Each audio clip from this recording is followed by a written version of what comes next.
Subscribe now and press the bell icon. Never miss an update. चलिए दोस्तों start करते हैं आज का पहला प्रश्न। ये रहा, in the circuit so in the given figure power dissipated in the 550 ohm resistance is. दोस्तों इसमें पूछ रहा है कि जो हमारा 50 ओम का रेजिस्टेंस है उसके क्रॉस हमारा कितना पावर डिसिपेट होगा, यानी कितना हमारा ऊर्जा का क्षय होगा, कितना ऊर्जा हमारा अपव्यय होगा।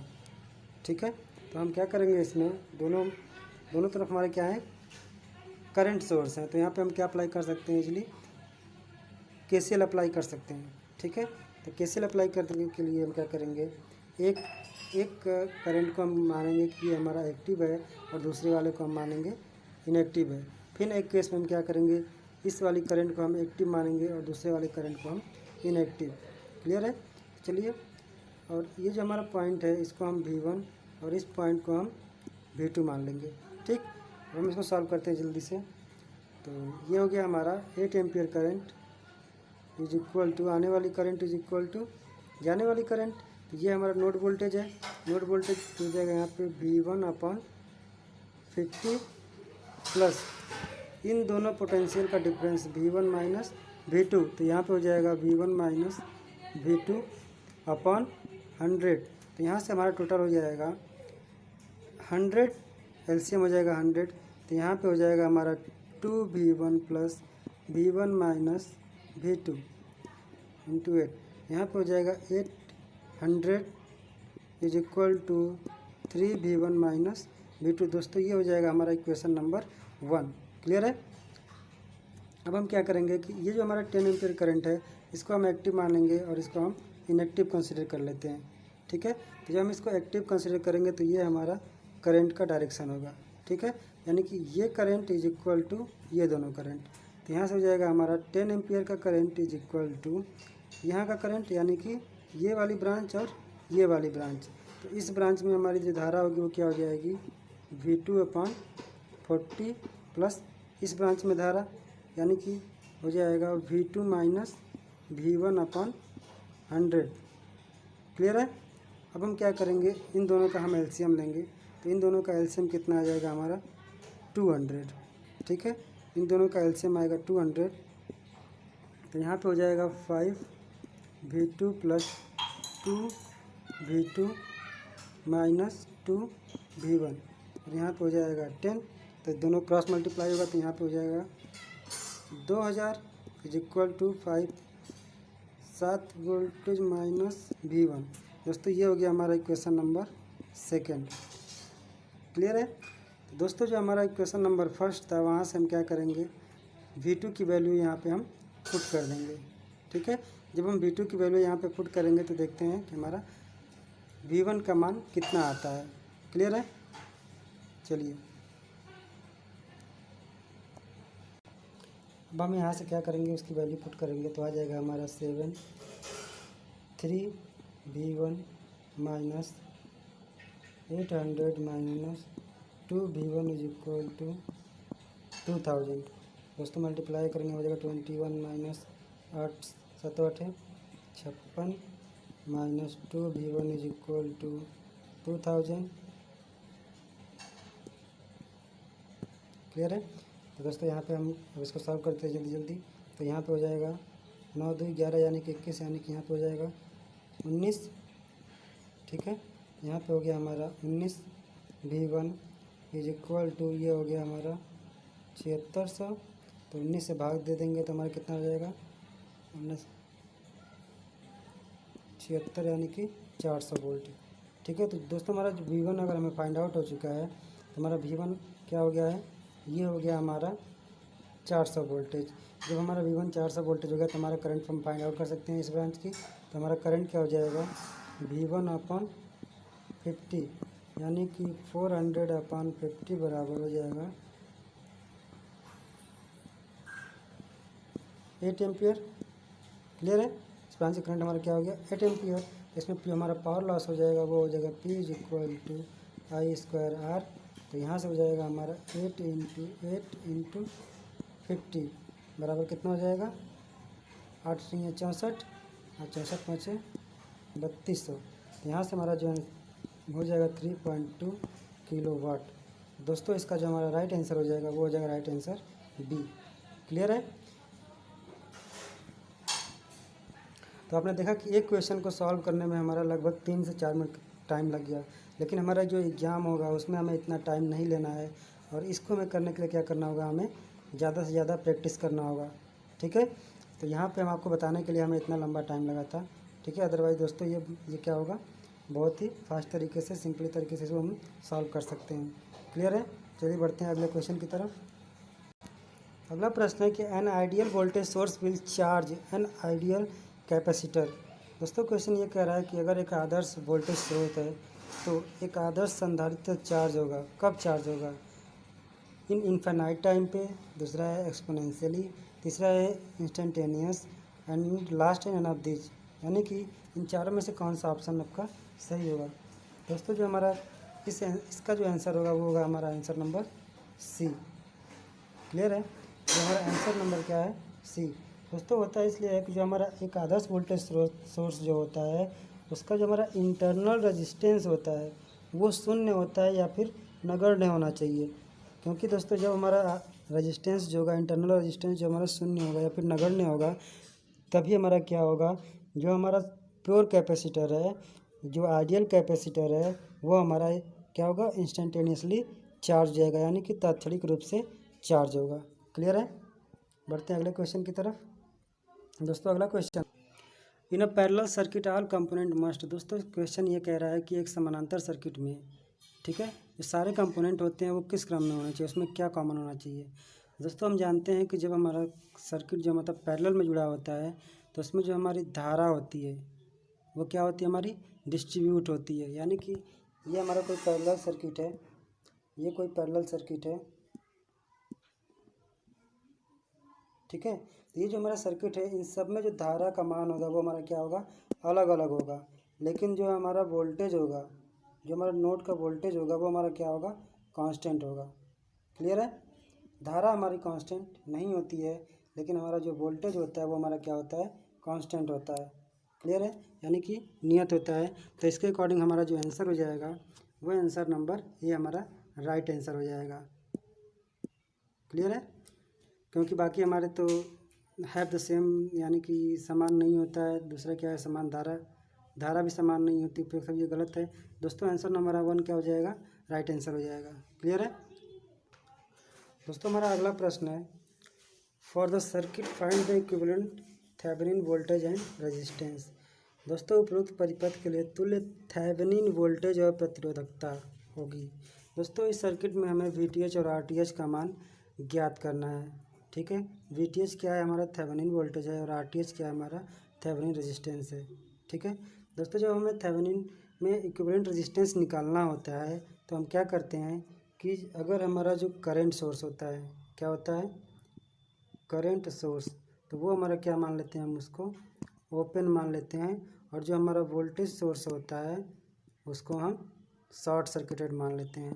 जब हम उसको शॉर्ट सर्किटेड मान लेते हैं तो वो इंटरनली क्या हो जाता है, हमारा शॉर्ट सर्किट हो जाता है, यानी कि वो अपनी इंटरनल प्रतिबाधा से जुड़ा रहता है। और जब हम करंट को क्या करते हैं, ओपन सर्किट मांगते हैं, तो वो हमारा इस तरह से क्या होता है, ओपन हो जाता है। क्लियर है। तो यहाँ पे हम क्या करेंगे, RTH फाइंड आउट करने के लिए हम 5 एम्पियर का जो करंट होगा, ठीक है, ये हमारा क्या हो जाएगा, ये हमारी ब्रांच ओपन सर्किट हो जाएगी। क्लियर है। और इसी तरह से हमारा ये बीट जो है वो हमारा क्या हो जाएगा, शॉर्ट सर्किट हो जाएगा। तो ये हो जाएगा हमारा कुछ इस तरह से, ये हो जाएगा हमारा 25, ये होगा 30, ये हमारा शॉर्ट सर्किट हो जाएगा। और यहाँ पे हमारा क्या होता था, ये हमारा जो करंट सर्किट जो था ये हमारा ओपन हो जाएगा। ठीक है, तो इस तरह से हमारा जो हमारा सर्किट होगा, ये 30 और 25 में किस में हो जाएंगे, हमारे सीरीज में हो जाएंगे। और सीरीज में क्या होता है, हमारा रजिस्ट ऐड हो जाता है। तो यहाँ पे हमारा RTH जो हो जाएगा वो हो जाएगा 30 + 25 = 55। क्लियर है दोस्तों। अगर हम ऑप्शन में देखें तो हमारे इन दोनों ऑप्शन में से कोई एक ऑप्शन क्या होगा, सही होगा। ठीक है, और ये दोनों हमारे ऑप्शन नहीं होंगे। क्लियर है। तो देखते हैं अब VTH निकालते हैं। ठीक है, VTH निकालने के लिए हम क्या करेंगे, नोडल एनालिसिस करेंगे। क्या करेंगे, नोडल एनालिसिस करेंगे। ठीक है, जब हम नोडल एनालिसिस करने के लिए क्या करेंगे, हम इसको मान लेंगे V, इस नोड के वोल्टेज को मान लेंगे V। ठीक है, तो इसका जब हम वोल्टेज मान लेंगे तो हमारे क्या होता है, आने वाली करंट इज इक्वल टू जाने वाली करंट। ठीक है, तो यहाँ से हम ये वाली लाइन हम क्या करेंगे, इसको एनालिसिस करेंगे। तो यहाँ से हो जाएगा हमारा V माइनस 5 वोल्ट अपॉन 30, और यहाँ पे क्या होगा, करंट क्या हम पता है हमारी करंट कितनी है, 5 एम्पियर। तो यहाँ पे हो जाएगा -5 इज इक्वल टू 0। क्लियर है। तो यहाँ से हम इसको सॉल्व कर लेंगे तो ये हो जाएगा V minus 5 minus 15 is equal to 0। तो यहाँ से हो जाएगा V इज इक्वल टू 155, यानी कि 155। दोस्तों हमारा आंसर नंबर डी क्या होगा, राइट आंसर होगा। क्लियर है दोस्तों। हमें एग्जाम में क्या करना होगा कि अपने जो सॉल्व करने की स्पीड है, जो कैलकुलेशन है, उसको मेंटेन करना होगा, जिसको हम बिना प्रैक्टिस के नहीं कर सकते हैं। तो आप लोग घर पे बैठे रहिए और किसी भी बुक से डेली 2-4 क्वेश्चन अपने सॉल्व करते रहिए। क्लियर है। चलिए देखते हैं अगला क्वेश्चन। अगला क्वेश्चन है the current in 3 kilo ohm resistance in figure converting the current source into voltage source will be. दोस्तों इसमें कह रहा है कि जो हमारा 3 किलो ओम का रेजिस्टेंस है उसमें हमारी धारा क्या होगी यदि हम धारा सोर्स को क्या करें, हम वोल्टेज सोर्स में बदल दें। क्लियर है दोस्तों। हम इसको 2 तरीके से सॉल्व कर सकते हैं। देखते हैं पहला तरीका क्या है। ठीक है, तो यहाँ पे जो हमारा धारा है इसको हम पहले क्या करें, वोल्टेज में कन्वर्ट कर लें। ठीक है, वोल्टेज में कन्वर्ट करने के साथ साथ हमारी जो करंट है वो हमारी क्या है, करंट के साथ में हमारा जो पैरेलल में एक रेजिस्टेंस है। ठीक है, तो इसको हम क्या करेंगे, वोल्टेज के फॉर्म में कन्वर्ट करेंगे। ठीक है, तो वोल्टेज में कन्वर्ट करने के लिए हमारा क्या होता है, V is equal to IR। V is equal to IR होता है। ठीक है, तो हमारा यहाँ पे कितना करंट है, 15 मिली एम्पियर, और रेजिस्टेंस कितना है हमारा, 6 किलो ओम। ठीक है, तो यहाँ से हमारा जो वोल्टेज हो जाएगा, वोल्टेज का मान हो जाएगा हमारा 15 into 10 to the power -3 ampere into 6 into 10 to the power 3। ठीक है, तो यहाँ से हो जाएगा हमारा 15 छक्के 90, यानी कि जो हमारा वोल्टेज हो जाएगा वो हो जाएगा 90। तो ये जो हमारा सर्किट है वो हमारा कुछ इस प्रकार से बन जाएगा।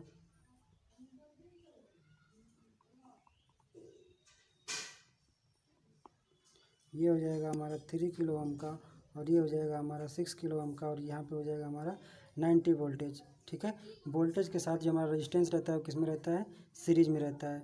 क्लियर है। अब हम यहाँ से क्या करेंगे, करंट की वैल्यू हम फाइंड आउट कर सकते हैं। और दोस्तों हमें पता है कि सीरीज में जो धारा होती है क्या होती है, समान होती है। ठीक है, तो यहाँ से हमारा निकल के आ जाएगा V बराबर IR। ठीक है, तो यहाँ पे टोटल रेजिस्टेंस हमारा कितना हो जाएगा, 6 + 3 बराबर 9। 6 + 3 बराबर कितना हो जाएगा, 9। क्लियर है। तो यहाँ से हमारा निकल के आ जाएगा I is equal to V/R। तो हमारा वोल्टेज कितना था, 90, और हमारा रेजिस्टेंस कितना हो गया, 9 किलो ओम, यानी 10 टू द पावर 3। तो यहाँ से हो जाएगा 10 into 10 to the power -3 is equal to 3 milli ampere current. Clear है। यहाँ से हमारा आंसर नंबर ए क्या हो जाएगा, हमारा राइट आंसर हो जाएगा। ठीक है दोस्तों। दूसरा तरीका ये है कि जो हमारा करंट है इसके सापेक्ष हम देखें तो जो हमारा रेजिस्टेंस है वो पैरेलल में कनेक्ट है। तो हमें फाइंड आउट करना है कि 3 किलो ओम के क्रॉस करंट क्या होगा। क्लियर है। 3 किलो ओम रेजिस्टेंस के क्रॉस में करंट फाइंड आउट करने के लिए हम क्या करेंगे कि जिस ब्रांच का करंट फाइंड आउट करना है वो, यानी कि उसके सामने वाली ब्रांच, तो ये है हमारी 6 किलो ओम, यानी कि 6 into 10 to the power 3 upon total resistance कितना हो जाएगा हमारा 6 और 3 9 किलो ओम, इंटू जो हमारा सोर्स है कितना है 50 मिली एम्पियर। क्लियर है दोस्तों। हमारा ये क्या हो जाएंगे, कैंसिल हो जाएंगे, और ये हो जाएगा हमारा 15 छक्के 90/9। तो ये हो जाएगा हमारा 10, और ये जो हमारा 3 ये ऊपर आएगा तो ये हो जाएगा -3। तो यहाँ से ये हो जाएगा हमारा 10 मिली एम्पियर। ठीक है।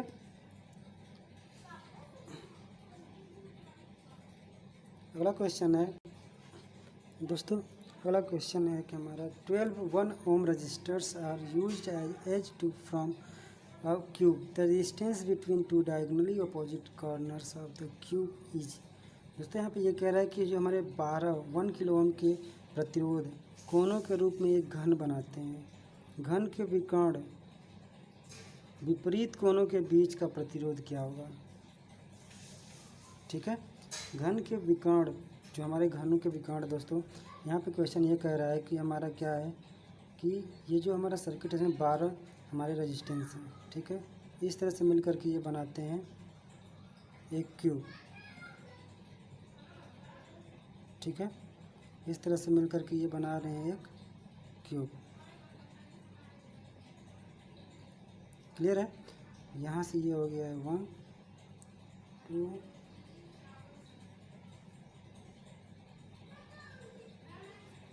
ठीक है,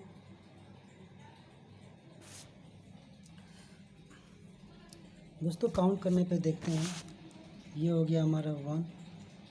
ठीक है, ये हो गया 2, ये हो गया 3, ये हो गया 4। ठीक है, ये हो गया 5, ये हो गया 6, ये हो गया 7 और ये हो गया हमारा 8। क्लियर है, तो और इस तरह से हमारे दोस्तों जो हमारे रेजिस्टेंस कनेक्टेड है यहाँ पे, ये हमारे टोटल कितने हैं, 12 हैं। काउंट कर लिए 1 2 3 4 5 6 7 8 9 10 11 और एक 12। ठीक है, इस तरह से हमारा जो रेजिस्टेंस है वो क्या है, 12 है। और पूछ रहा है कि जो हमारा विकर्ण बनाते हैं, क्या करते हैं, ये विकर्ण बनाते हैं। ठीक है, तो उन विकर्ण के कोनों के बीच, यानी जो विकर्ण है हमारे, उनका रेजिस्टेंस क्या होगा, ये इस तरह से, यानी कि 1 से लेकर के 7 का जो हमारा रेजिस्टेंस है उसका ये मान पूछ रहा है कि इनके कोनों का जो हमारा रेजिस्टेंस है वो क्या होगा, इसके बीच का हमारा प्रतिरोध क्या होगा। क्लियर है दोस्तों, इसके लिए हमारा एक छोटा सा क्वेश्चन उसको हमें याद रखना होता है कि अगर हमें कोई भी रेजिस्टेंस हमें किसी पॉइंट पे दिया हुआ हो, ठीक है, और उसके बीच का इक्विवेलेंट हमें पॉइंट पूछ रहा है कि नहीं, दो कॉर्नर के बीच का, तो ये हो जाता है हमारा सिंपल सा R1 × 7, मतलब कि 0.1 और 7 के बीच का प्रतिरोध। ठीक है, क्या हो जाएगा हमारा 5/6 × R, और यहाँ पे R की वैल्यू कितनी है, 1 ओम है। ठीक है, R की वैल्यू 1 ओम है, तो इसका जो हमारा आंसर हो जाता है वो होता है 5/6 ओम। दोस्तों ये बहुत ही इंपॉर्टेंट क्वेश्चन है, इस पर बहुत सारे क्वेश्चन हमारे बनते हैं और लगभग कई एग्जाम में ये क्वेश्चन पूछा गया है। आप देख सकते हैं इसमें भी कि UP RVU NL में भी पूछा गया, DMRC में भी पूछा गया, SSC JEE में भी पूछा गया है। ठीक है, तो दोस्तों ये क्वेश्चन हमारा बहुत इंपॉर्टेंट है, इस क्वेश्चन को आप अच्छे से याद कर लें। ठीक है, और अगर हम इस क्वेश्चन को ध्यान से देखें, इसको हम ब्रेक करके अगर हम यूज करना चाहें तो हमारे पास कुछ इस तरह का इसमें आकृति हमारी बनती है। ठीक है, जैसे 1 2 3। ठीक है, 1 2 3 4 5 6। ठीक है, और ये हमारे 3 और कॉर्नर पर रहेंगे, 1 2 और एक ये 3। दोस्तों इस प्रकार से हमारे रेजिस्टेंस क्या होते हैं, कनेक्टेड रहते हैं, और देखा जाए तो ये हमारे टोटल कितने हैं, 12 हैं। जो घन हमारा बनता है और पूरा का पूरा इस तरह से मिल कर के बना होता है। तो 3 जो हमारे रेजिस्टेंस होते हैं वो इस तरह से, और बाकी हमारे इस तरह से कनेक्टेड रहते हैं। ठीक है, इस तरह से देखें तो हम यहाँ पे 3 यहाँ पे, ठीक है, 3 यहाँ पे और 6 यहाँ पे, 3 3 6 6 12 टोटल रेजिस्टेंस हमारे कितने हो गए, 12 हो गए। ठीक है, अब आप इसे चाहे तो सॉल्व कर सकते हैं। क्लियर है दोस्तों, बढ़ते हैं अगले क्वेश्चन की तरफ। ये रहा अगला प्रश्न, which of the following is applicable to any network, linear और नॉन लीनियर, एक्टिव और पैसिव, टाइम वेरिएंट और invariant, as long as Kirchhoff law और नॉट वियोलेटेड। ठीक है दोस्तों, कह रहा है कि जब तक किरचॉफ नियम का उल्लंघन नहीं होता, निम्न में से क्या किसी भी रेखीय अरेखीय सक्रिय निष्क्रिय समय के साथ परिवर्तित या अपरिवर्तित नेटवर्क पर लागू होता है। दोस्तों ये क्वेश्चन भी बहुत ही इम्पोर्टेंट क्वेश्चन है, और यह हमारे SSC JEE में UP RVU NL में भी पूछा गया है। ठीक है, तो इसलिए क्या करना है दोस्तों कि इस क्वेश्चन का जो हमारा राइट आंसर हो जाएगा वो क्या हो जाएगा, कौन सा आंसर होगा, आंसर नंबर A, यानी कि टेलीजेंट थ्योरम। ठीक है, आंसर नंबर A जो होगा हमारा क्या होगा, राइट आंसर होगा। दोस्तों इस क्वेश्चन को आप अच्छे तरीके से याद कर लेना कि टेलीजेंट थ्योरम क्या होता है। क्लियर है। अगला क्वेश्चन है find the value of R equivalent in the figure given below. दिए हुए चित्र में आर इक्विवेलेंट का मान ज्ञात करना है। दोस्तों ये क्वेश्चन भी बहुत ही इंपॉर्टेंट क्वेश्चन है। ये क्वेश्चन भी हमारा कई बार पूछा गया है दोस्तों, इसमें भी पूछा गया था, पिछली बार डीएमआरसी में भी पूछा गया था। ठीक है, तो इस क्वेश्चन को थोड़ा सा लेंदी है, लेकिन अगर आप प्रैक्टिस करेंगे, इसे अच्छे से सॉल्व करेंगे, अगर आपका मैथमेटिकल सॉल्व है तो ये क्वेश्चन ज़्यादा से ज़्यादा 40 to 50 सेकेंड के बीच में ये सॉल्व हो जाता है। ठीक है, तो इस क्वेश्चन को सॉल्व करने के लिए हमें सबसे पहले क्या करेंगे कि हम इसको जो डेल्टा कनेक्शन है उसे हम स्टार में कन्वर्ट करेंगे। क्लियर है, यहाँ पे हमारा डेल्टा क्या है, ये हमारा डेल्टा के फॉर्म में है और इसको हम किस में कनेक्ट करेंगे, स्टार में। ठीक है, तो सबसे पहले हम क्या करेंगे, इसको जो हमारा ये डेल्टा फॉर्म बन रहा है, ठीक है, इसको हम किस में कन्वर्ट करेंगे, स्टार में करेंगे। ठीक है, ये हो गया हमारा स्टार में। क्लियर है, ये हो गया हमारा 4 ओम, ये हो गया 6, ये हो गया 2 ओम। ठीक है, और बीच की हमारी वैल्यू क्या करनी है, हमें फाइंड आउट करनी है, यानी कि ये हो गया R1, ठीक है, R2 और ये हो जाएगा R3। क्लियर है दोस्तों, हमें पता है कि स्टार टू डेल्टा कन्वर्जन और डेल्टा टू स्टार हमें क्या करना चाहिए, ये मालूम होना चाहिए कि कैसे कन्वर्ट होता है। ठीक है, तो डेल्टा टू स्टार कन्वर्ट करने के लिए यहाँ पे हम देख लेते हैं क्या करेंगे कि जिस ब्रांच का हमें मान निकालना होता है, जैसे हमें R1 का मान फाइंड आउट करना है, तो वो जिन दो ब्रांचों के बीच में कनेक्ट है, जिन दो ब्रांचों के बीच में कनेक्ट है, तो हम उसके ब्रांच को क्या करते हैं, निकाल लेते हैं। जैसे R1 हमको फाइंड आउट करना है। ठीक है, ये हमारा क्या था, रेजिस्टेंस, हमारा ये स्टार कनेक्शन था और ये हमारा क्या था, R1। ठीक है, ये था R2 और ये था R3। हमें R1 की वैल्यू फाइंड आउट करनी है, तो हमारा क्या हो जाएगा, R1 इज इक्वल टू हो जाएगा, जिस दो ब्रांचों के बीच में ये कनेक्ट है उन दो ब्रांचों को हम क्या करेंगे, मल्टीप्लाई करेंगे, यानी कि ये हो जाएगा हमारा 4 और ये हो जाएगा 6, तो यह हो जाएगा 4 × 6 अपन टोटल ब्रांचों का सम। ये कितना है, 4 6 और 2, 6 4 10 2 12, कितना हो जाएगा ये, 6 दूनी 12, 2 दूनी 4। ठीक है, तो यहाँ से R1 की जो वैल्यू हो गई वो हो गई हमारी 2 ओम। इसी तरह से हम सारी ब्रांचों की वैल्यू फाइंड आउट कर सकते हैं। R2 की वैल्यू हो जाएगी हमारी, R2 की वैल्यू इसी तरह हम निकालेंगे 4 × 2/12, यानी कि हो जाएगा 4 3 12, यानी कि 2/3 ओम। और इसी तरह से हमारे R3 की वैल्यू कितनी हो जाएगी, R3 की वैल्यू हो जाएगी 6 दूनी 12/12 × 1 ओम। क्लियर है, तो इस तरह से हमारे R1 R2 और R3 की वैल्यू फाइंड आउट हो गई। तो इस तरह से हमारा ये जो हमारा ये डायग्राम है वो कुछ इस तरह से हो जाएगा, इस तरह से ये स्टार में कन्वर्ट हो गया। यहाँ पे हो जाएगा हमारा R1 का मान कितना था, 2 ओम, और हाँ R2 का मान था 2/3 और R3 कितना था, 1 ओम। क्लियर है, अब इस सर्किट को हम क्या कर सकते हैं, सिंपली सॉल्व कर सकते हैं।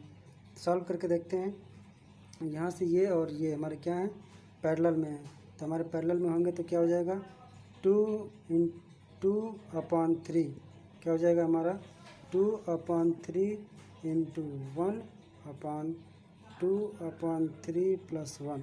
इसको सॉल्व करेंगे तो हमारा कितना हो जाएगा, 2/3/5/3, 3 से 3 कैंसिल, यानी कि 2/5। ठीक है, तो यहाँ पे हमारा हो जाएगा ये 2/5 और यहाँ पे हमारा आ जाता कितना, 2। तो इस तरह से हम इसको सॉल्व करेंगे तो हमारा जो टोटल रेजिस्टेंस आ जाएगा ऐड होकर के वो कुछ इस तरह से हमारा बनेगा 20/3। क्लियर है, तो अब देखते हैं इसका अगला पोर्शन क्या होता है। तो हमारा जो टोटल रेजिस्टेंस हमारा बन जाएगा, ये था हमारा 12 ओम। ये 12 ओम के साथ साथ हमारा यहाँ पे जो रेजिस्टेंस था हमारा कितना था, 2 ओम, तो हमारा टोटल कितना हो जाएगा, 14 ओम। तो हमारा जो सर्किट बनेगा वो इस तरह से बन जाएगा 14 ओम। ठीक है, और ये जो अभी को हमने जो सॉल्व किया था उसकी वैल्यू कितनी आई थी, 20/3, और जो ये हमारा हो जाएगा ये 9 और प्लस जो हमारा जो स्टार जब हम कन्वर्ट किए थे तो वो 9 और 1 10, तो ये हमारा हो जाएगा कुछ इस तरह से। अब हम इसको क्या करेंगे, फिर से सॉल्व करेंगे, तो ये दोनों हमारे फिर से क्या हैं, पैरेलल में है। तो जब हम इसको पैरेलल में सॉल्व करेंगे तो हमारी वैल्यू कितनी आ जाएगी, 4 के करीब में आ जाएगी। ठीक है, ये आ जाएगी हमारी 4, फिर से हम 14 और ये हमारे क्या हो जाएंगे, सीरीज में हो जाएंगे। ये हमारा फिर से क्या हो जाएगा, जो हमारे इक्विवेलेंट मिलेगा वो हमारे सीरीज में आ जाएंगे। तो ये हमारे 14 और 4 कितने हो जाएंगे, 18, और ये 18 के साथ हमारा क्या हो जाएगा, पैरेलल में हो जाएगा। ठीक है, जब हमारा पैरेलल में हो जाएगा तो हम इसको क्या करेंगे, फिर से हम इसको सॉल्व आउट कर लेंगे। जब हम इसको सॉल्व करेंगे तो हो जाएगा 18 × 18 अपॉन 18 36, 18 दूनी 36, 2 9 18। यहाँ से हमारा आर इक्विवेलेंट की मान आ जाएगा, वो हो जाएगा हमारा 9 ओम। ठीक है दोस्तों, हमारा इसमें से कौन सा आंसर होगा दोस्तों, आंसर नंबर डी हमारा जो होगा वो क्या होगा, राइट आंसर होगा। क्लियर है, देखते हैं अगला दोस्तों। ये रहा वो सवाल, in terms of ABCD parameters, 2 port network is symmetrical if and only if. ठीक है दोस्तों, कह रहा है कि ABCD पैरामीटर के संबंध में एक 2 पोर्ट का नेटवर्क है जो समरूप है और सिर्फ तब होगा जब कि ये हमारे चारों ऑप्शन में से कौन सा हमारा होगा, या तो ये बराबर B, C बराबर D, B बराबर C या फिर D बराबर A। दोस्तों हमने 2 पोर्ट नेटवर्क के बारे में बताया था कि जो हमारा ट्रांजिस्टर होता है, ट्रांजिस्टर उसमें हमारे कितने टर्मिनल होते हैं, 3 टर्मिनल होते हैं। लेकिन उसको उपयोग में लाने के लिए हमें क्या करना होता है कि जब हम उसे उपयोग करते हैं तो उसमें से किसी एक टर्मिनल को क्या करते हैं, कॉमन कर लेते हैं। क्लियर है, उसी के बेस पे दोस्तों हमारा जो है 2 पोर्ट नेटवर्क हमारा बनाया जाता है। क्लियर है, ठीक है। तो हम क्या करते हैं, ABCD पैरामीटर है हमारा, ABCD 2 पैरामीटर है, ये है और एक ये है। क्लियर है दोस्तों, हमारे पास और भी पैरामीटर्स होते हैं, जैसे A पैरामीटर, इससे हो गया हमारे H parameter, Y parameter, Z parameter. ठीक है, तो इसी तरह से हमारे ABCD पैरामीटर्स भी हैं। इन पैरामीटर्स को आप अच्छे से तैयार कर लीजिए। ठीक है, क्योंकि पैरामीटर्स पे हमें एग्जाम में कहीं ना कहीं पे एक सवाल ज़रूर मिलता है। ठीक है, ये हो गया हमारा करंट I1। ठीक, ये हो गया हमारा करंट I1 और ये हो गया पोर्ट V1 का वोल्टेज, और ये हो गया हमारा पोर्ट V2 का वोल्टेज, और यहाँ पे हमारा करंट हो गया I2। दोस्तों इसका जो हम करंट लिए हैं वो हमारा क्या है, ओपन सर्किट है। जो हमारा आउटपुट साइड है वो क्या है, हमारा ओपन सर्किट है, इसलिए यहाँ पे जो करंट है वो हमारी हो जाएगी निगेटिव डायरेक्शन में। क्लियर है, यहाँ पे हम इसका मैट्रिक्स फॉर्म बनाते हैं। मैट्रिक्स फॉर्म हमारा जो होगा वो कुछ इस तरह से होता है, V1 I1 is equal to, parameter हमारे कौन कौन से हैं, A, B, C और D। ठीक है, ये हो जाएगा A, यहाँ पे B, यहाँ पे C और यहाँ पे D। ठीक है, इनटू आउटपुट पे हमारे क्या है, V2 माइनस I2। क्लियर है, अब यहाँ से मैट्रिक्स को सॉल्व करेंगे, तो मैट्रिक्स जब सॉल्व करेंगे तो हमारा क्या निकल के आता है, निकल के आएगा ये V1 का क्या हो जाएगा हमारा, V1 इज इक्वल टू हो जाएगा A V2 plus B minus I2। ठीक है, इसका हम इसमें मल्टीप्लाई करेंगे और इसका इसमें। क्लियर है, इसी तरह से हमारा दूसरा समीकरण बनेगा I1 के केस में। ठीक है, तो I1 के केस में क्या हो जाएगा हमारा, I1 इज इक्वल टू हो जाएगा हमारा C V2 plus D minus I2। ठीक है, ये इक्वेशन नंबर 2 हो गया। दोस्तों इक्वेशन नंबर 1 और इक्वेशन नंबर 2 को अगर हम ध्यान में देखें तो हमें मिलता है कि ये है कि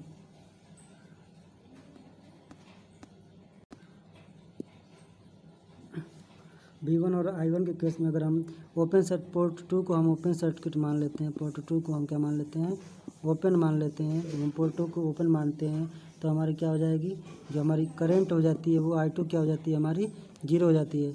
जब हमारी करंट हमारी 0 हो जाती है तो I2 0 हो जाएगी। जब आउटपुट करंट हमारी 0 हो जाएगी तो हम क्या करेंगे, एक समीकरण 1 और समीकरण 2 में हम वैल्यू को पुट करेंगे। जब हम वैल्यू को पुट करते हैं तो हमारा मिलता है A इज इक्वल टू, पहला हमारा मिलेगा A is equal to V1 upon V2, क्योंकि उसमें I2 हमारा क्या है 0 है। और इसी तरह हमारा C के केस में हो जाएगा C इज इक्वल टू मिलेगा हमारा I1 अपॉन V2, क्योंकि हमारा I2 क्या है 0 है।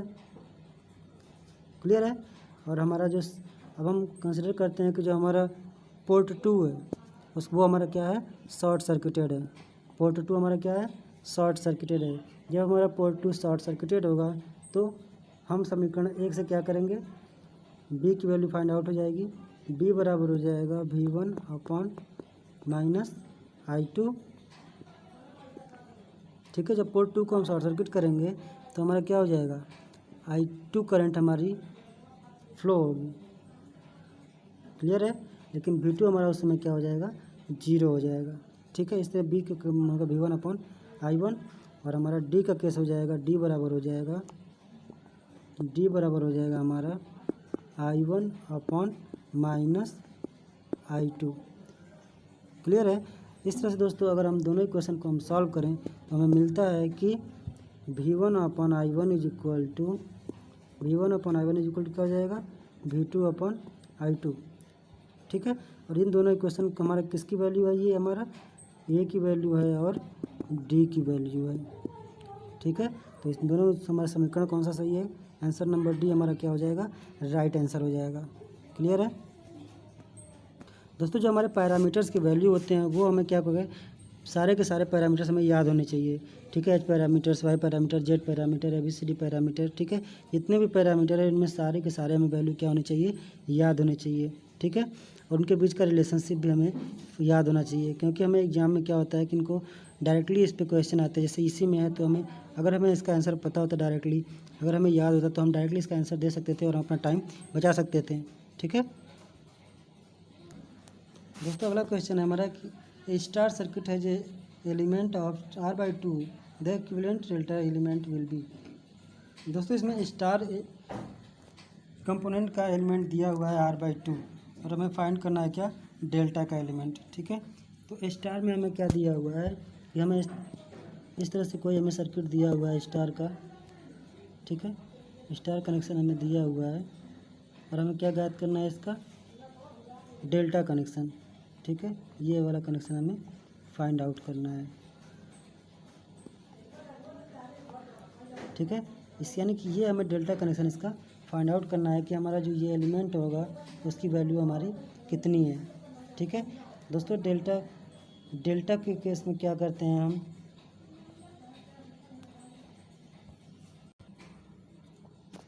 तो दोस्तों यहाँ से हम इस क्वेश्चन का डायरेक्टली आंसर निकाल सकते हैं, क्योंकि इसमें जो ब्रांचें हैं सभी ब्रांचों का मान क्या है सेम है। और जब सारी ब्रांच का मान सेम है तो हमारा क्या हो जाएगा, यहाँ पे जो इक्वेशन होगा हमारा वो डायरेक्टली इक्वेशन ये हो जाएगा कि 3 इंटू डेल्टा संयोजन में कितना है ब्रांचों का मान R/2। तो ये हमारा इक्वेशन हो जाएगा 3R/2। दोस्तों हमारा जो आंसर निकल के आएगा वो आंसर होगा हमारा आंसर नंबर बी, यानी कि 3R/2 जो होगा हमारा क्या होगा राइट आंसर होगा। दोस्तों जब भी हमारी ब्रांच की वैल्यू हमारी सेम रहती है तो हम डायरेक्टली क्या करते हैं, इस तरह से हम इसका आंसर निकाल सकते हैं। और जो हमारा टाइम होता है वो क्या होता है हमारा सेफ रहता है। अगला क्वेश्चन है Kirchhoff law is applicable to. दोस्तों किरचॉफ नियम निम्न पर लागू होता है, यानी कि जो हमारा किरचॉफ का नियम है वो किस पर एप्लीकेबल है, यानी किस पर लागू होता है। ठीक है। पहला जो ऑप्शन है वो हमारा पैसिव नेटवर्क्स के लिए, दूसरा है AC नेटवर्क्स, तीसरा है DC नेटवर्क्स एंड चौथा है both AC and DC network या फिर सर्किट। क्लियर है दोस्तों। जो हमारा किरचॉफ लॉ होता है वो हमारा दो होता है, एक होता है KCL और एक होता है हमारा KVL, यानी किरचॉफ करंट लॉ यानी कि आवेश संरक्षण का नियम, और दूसरा होता है KVL यानी कि करंट वोल्टेज लॉ। ठीक है। क्लियर है। जो हमारा किरचॉफ का नियम होता है वो AC और DC, वो क्या होता है हमारा AC और DC दोनों सप्लाइयों पर क्या होता है लागू होता है। लेकिन किरचॉफ का जो नियम है वो सिर्फ वितरण पैरामीटर पर लागू नहीं किया जा सकता। किस पर, वितरण पैरामीटर। कौन सा पैरामीटर, वितरण पैरामीटर पर हम क्या कर सकते हैं, KCL का जो नियम है वो हम अप्लाई नहीं कर सकते हैं। यानी कि जो हमारा किरचॉफ लॉ है वो हम डिस्ट्रीब्यूटिव पैरामीटर पे या फिर वितरण पैरामीटर पे अप्लाई नहीं कर सकते हैं। क्लियर है। और इसका जो हमारा राइट आंसर होगा वो राइट आंसर डी होगा। दोस्तों नेक्स्ट क्वेश्चन है, Thevenin theorem can not be applied to the network that contain element which are. Thevenin जो नेटवर्क है वो निम्नलिखित में से किस पर अप्लाई नहीं किया जा सकता। ठीक है, तो जो हमारा नॉन लीनियर नेटवर्क होता है उस पर हम थेवेनिन नेटवर्क क्या कर सकते हैं, थेवेनिन का जो थ्योरम होता है वो हम अप्लाई नहीं कर सकते हैं।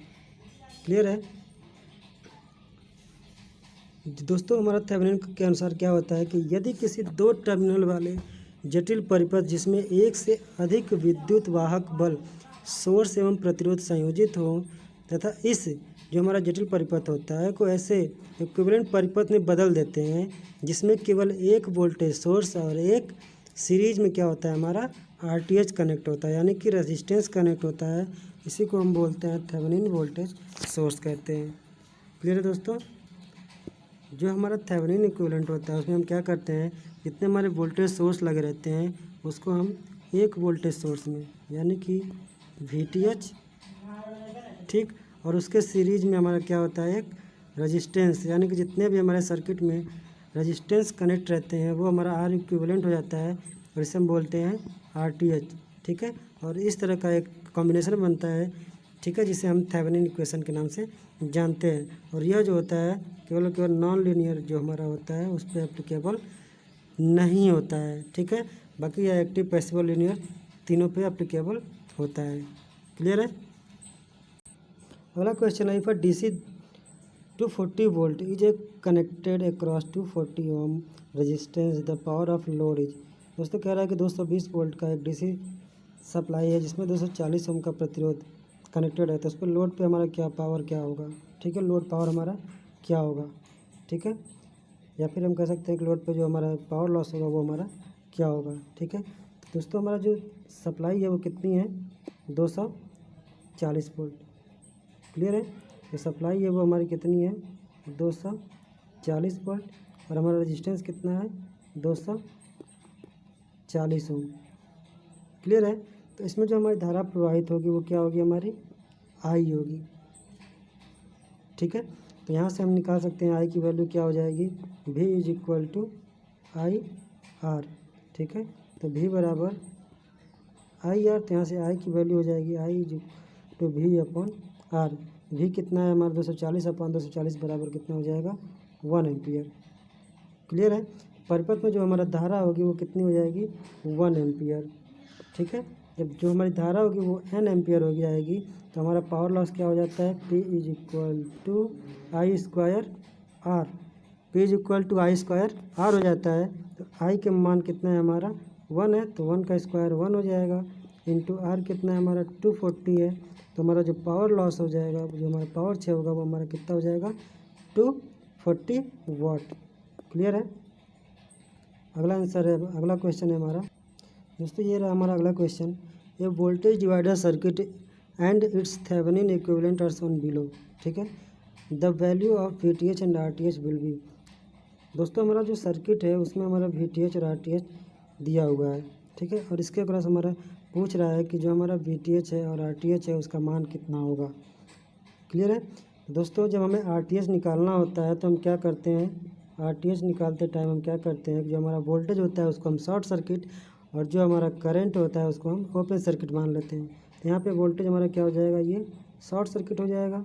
ठीक है, जब हमारा वोल्टेज हमारा शॉर्ट सर्किट हो जाएगा तो ये हमारा जो रेजिस्टेंस हो जाएगा वो हमारे किस में हो जाएंगे, पैरेलल में हो जाएंगे। ठीक है, जब हमारे रेजिस्टेंस क्या हो जाएंगे, पैरेलल में हो जाएंगे कुछ इस तरह से, जब हमारे रेजिस्टेंस हमारे पैरेलल में हो जाएंगे तो RTH की वैल्यू कितनी हो जाएगी 120 इंटू 80 अपॉन 120 प्लस 80 यानी कि 200। कैंसिल आउट, 2 चौको 8, 12 चौको 48। ठीक है, 12 चौको 48 यानी कि हमारा जो RTH का मान हो जाएगा वो हो जाएगा 48 ओम।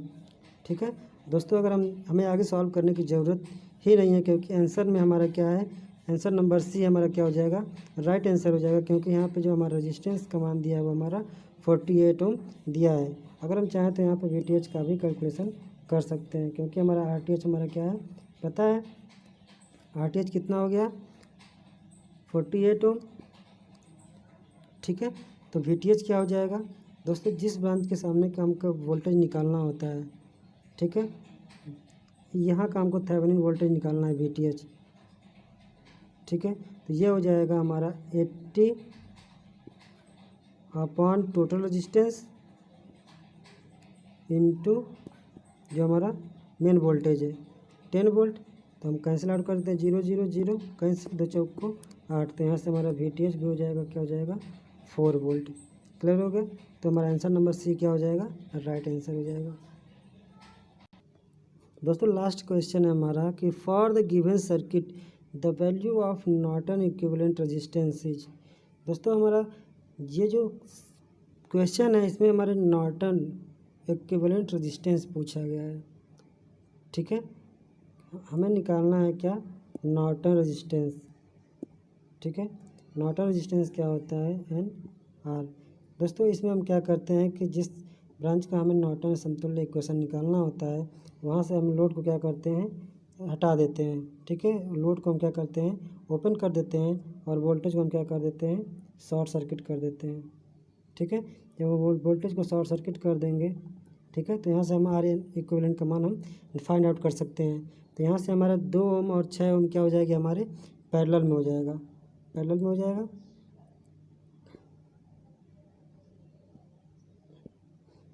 तो ये हमारे हो जाएंगे 2 ओम, और ये हो जाएगा हमारा 6 ओम, और ये हो जाएगा हमारा 3 ओम, ठीक है। तो इधर से हमें सॉल्व करना है, ठीक। तो इधर सॉल्व करेंगे तो 2 ओम और 6 ओम पैरेलल में है, तो हमारा क्या हो जाएगा, 2 × 6 अपॉन 8 हो गया। 2 चौक को 8, 2 दूनी 4, 2 3 6, यानी 3/2,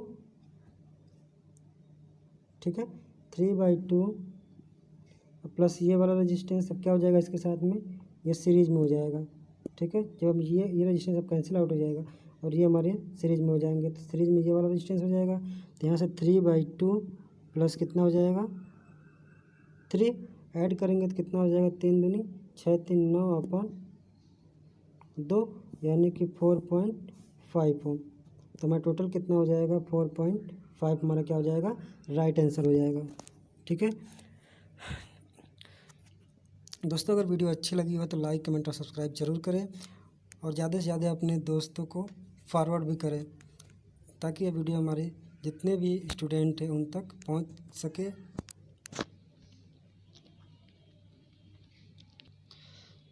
दोस्तों घर पे प्रैक्टिस करते रहिए, क्योंकि प्रैक्टिस से क्या होता है, किसी भी एग्ज़ाम के लिए हमारा मेन बेस होता है। अगर हम प्रैक्टिस नहीं करेंगे तो हमें आते हुए क्वेश्चन भी हम नहीं कर सकते हैं। दोस्तों वीडियो को ध्यान से देखिए, और इस पर डिपेंडेंट जितने भी क्वेश्चन बन सकते हैं आपके पास, आप उसको सॉल्व करिए। अगर कोई आपको दिक्कत होती है तो आप हमें कमेंट के माध्यम से आप हमें पूछ सकते हैं, ठीक है। तो मिलते हैं अगले वीडियो के साथ, तब बने रहिए हमारे टेक स्कैनर चैनल के साथ। धन्यवाद।